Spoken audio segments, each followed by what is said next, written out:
पारितोषिक. तसंच नाट्यप्रेमी सोनू गावडे राहणार वंसू यानेही माझ्या कलेच्या गौरवाकडे लाखोचं पारितोषिक दिले. तसंच नाट्यप्रेमी आमचे मित्र आबा मांजरेकर यानेही माझ्या कलेच्या गौरवाकडे लाखोचं पारितोषिक स्वीकारले. कोटवणे गाव म्हणजे कलाकारांची खाणी. या कलाकारांच्या खाणीत अनेक रत्न जन्माला आले. अनेक रत्नामध्ये दशावतारांचंच गाव म्हटलं तरी हरकत नाही. आणि यातील एक आमचे वयोवृद्ध आणि नेहमी आम्हाला मार्गदर्शन करणारे जुने म्हणजे जुन्या भागांची जेव्हा कथानकांचा विषय येतो तेव्हा आम्हाला काही ठिकाणी पोहोचावं लागतं. त्याशिवाय जुनी नाटकं आम्हाला कळत नाही. अनेक जणांची हल्ली चर्चा असते युट्यूबला जुन्या कलाकारांचा आम्ही जुन्या कलाकारांच्या पायाशी निवडत आहोत आणि त्यांच्या मार्गदर्शनाशिवाय आम्ही कधी त्यापूर्वी नाट्य केले नाही जुने नाटक.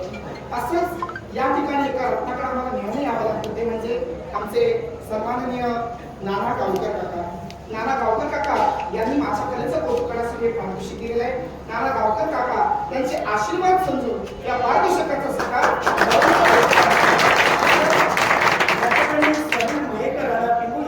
याने माझ्या कलेच्या गौरवाकडे लाखोचं पारितोषिक दिले. सगळ्यांच्या तसंच नारदाची भूमिका करणारे आमचे कलाकार सन्माननीय योगेश कोहरकर यांच्या कलेचा गौरव करण्यासाठी स्वरूप गवस वाघोली याने जीपेद्वारे 100 रुपयाचं पारितोषिक दिले.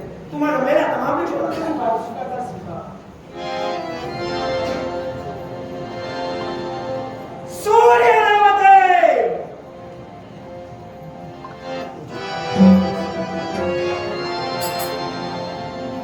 सूर्यमंडळात स्वागत आहे. आपण स्वागत केलं समाधान वाटलं. पण या ठिकाणी ज्याची पावलं पडली तरुकुलात ज्याचा जन्म झाला तोच कालकुटासूर होय. आणि या ठिकाणी आलोय याला कारण तुमच्यासाठी.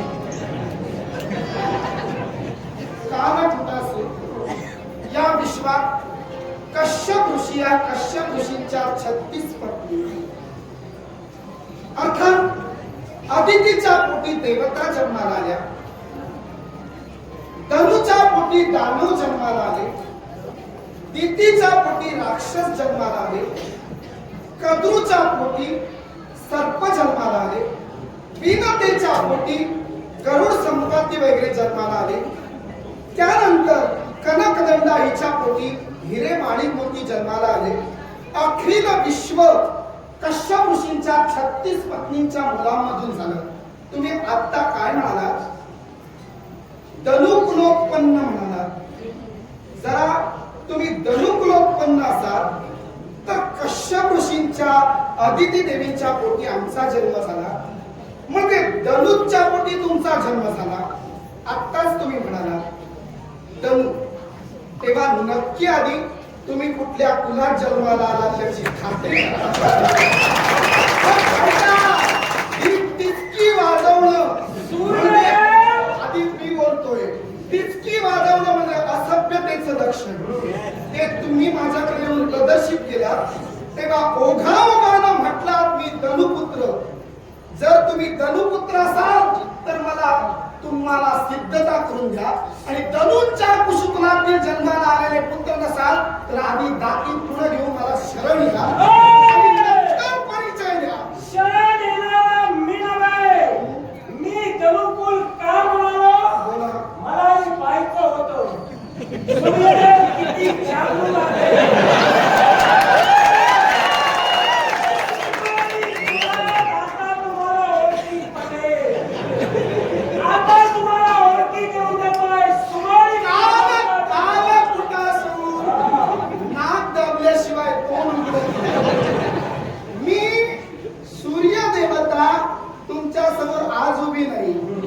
सगळ्या घराण्यासमोर उभी तेव्हा तुमचं घराणं काय आहे हे मला कळलं. का माझा एक लहानसा प्रश्न आहे.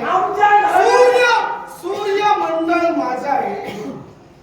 या सूर्यमंडळाच्या सहस्र किरणांनी तप्त ज्वालेनं समोरचा जाळून खाक होतो. तुम्ही जळालात नाही कशी? याला कारण माझं सामर्थ्य. तुम्ही हमला लक्षात ठेवा. मी तुमच्या समोर आलो याचा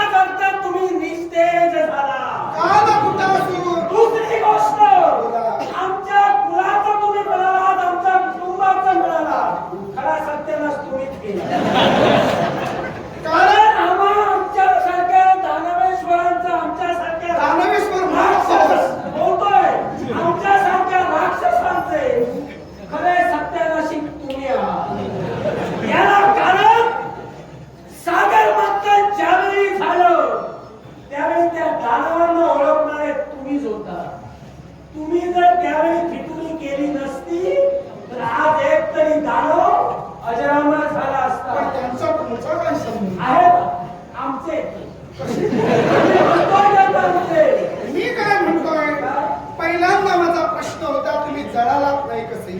तुम्ही म्हणालात माझं सामर्थ्य आहे. कालकुटासूर मला दिवाकर म्हणतात. कदाचित इथं कुणाला दिवाकर कोणी माहित नसेल. दिवाकर म्हणतात.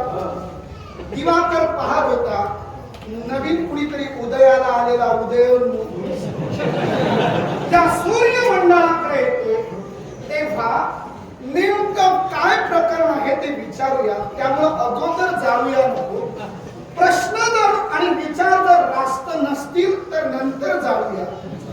तेव्हा सूर्यमंडळात येऊन पुन्हा पुन्हा तुम्ही दलूंचं नाव घेता, दानवेश्वर नाव घेता. जरा तुमच्या कुळाचा विस्तार ऐकू दे.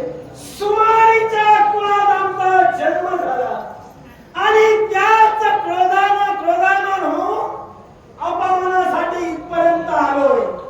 ज्याचा अपमान आपण केला, माणिक सुमारीचा शेवट पुन्हा देवतांकडे केला आणि त्याच माणिक सुमारीला मारत असताना साक्षात विश्वाचा मूळस्तंभ त्या सुमारींच्या बाजूने होता. त्यावेळी रागाच्या भरात तुमचं शिर उडविलं. जिथं शिवशंभू महादेवांना मान्य नव्हतं, मग तुम्ही का गेला तिथं? तुम्ही नक्की सुमाळी कुळातीलच आहात. होय. तुम्ही काय म्हणालात? सुमाळी आणि माळींना तुम्ही मारिलं. नक्कीच माळींना मारिलं वैकुंठीच्या नारायणानं मान्य करतो. पण सुमाळी वयोवृद्ध अवस्थेत जाऊन म्हातारे होऊन मेले.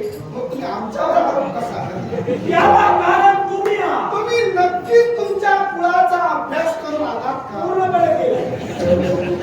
आणि मग त्यातल्या त्यात कुळाला अभ्यास करायची गरज नाही, कारण तुम्ही देव आहात. विश्व निर्माण तुम्ही केलं.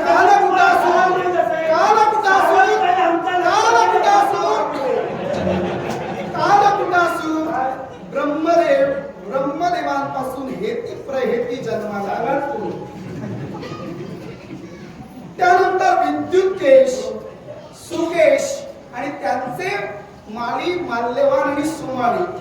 आता जर ब्रह्मदेवांचे पुत्र हेती प्रहेती आणि हेती प्रहेतींचे पुत्र विद्युतकेश, त्यांचे सुकेश, त्यांचे माळी सुमाळी माल्यवान, तर तुम्ही आधी सुमाळी कुळातील कसे काय?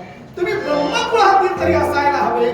उन्हापेक्षा हेती प्रहेतींच्या कुळातील असायला हवे. कुळाची शाखा मुख्यत्वाकडून सांगितली जाते. मग तुम्ही तसं का सांगितलं? पण ती शाखा तुम्हाला माहित नाही. देवा म्हटल्यानंतर कळायला हवं. मी इथं फक्त आलोय सुडाग्नी पूर्ण करण्यास. या सूर्याचा अस्त करायचंय. ते आतापर्यंत घडलं नाही, ते आज मी घडलं. पुन्हा चुकला. तुम्हाला जेवढ्या सूर्याचा अस्त करण्याचा यापूर्वी कधी घडलं नाही म्हटला होय ना?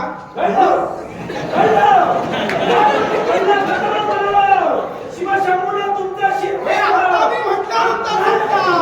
सूर्याचा अस्त कधी झाला नाही म्हणून मी करायला आलो. आता म्हणाला तुम्ही दुटप्पी भाषेला कसं काय बोलता? कारण तुला फसवायचंय मला.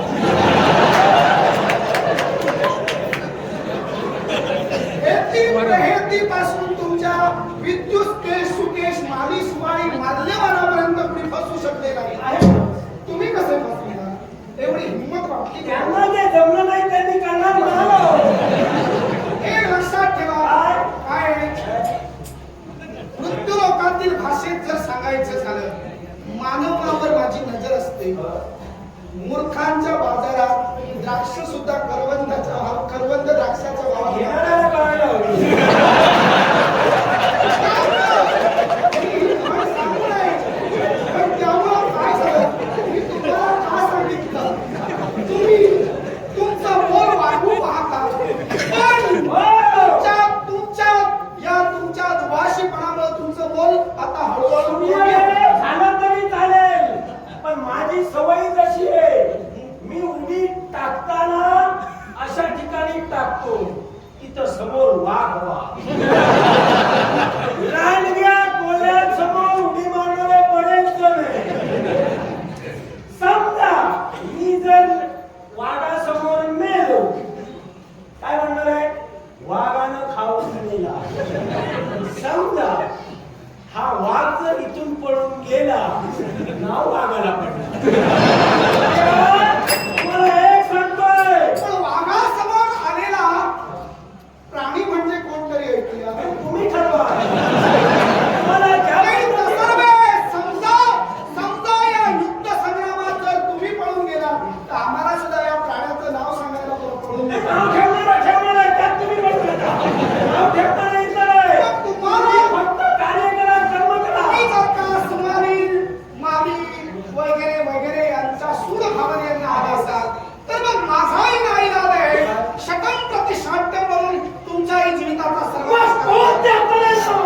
मला तुम्हाला तुम्ही आव्हान करता. हे मलाही पाहिजे. सोड नाही. धन्य होतवणे गावा, धन्य तो गवळनाथ. धन्य होतवणे गावा, धन्य तो गवळनाथ. भक्तावरी कैसाया तुला माझा रे हा भक्तावरी कैसाया तुला माझा रे हा धन्य होतवणे गावा, धन्य तो गवळनाथ. धन्य होतवणे गावा, धन्य तो गवळनाथ. भक्तावरी कैसाया तुला माझा रे हा भक्तावरी कैसाया तुला माझा रे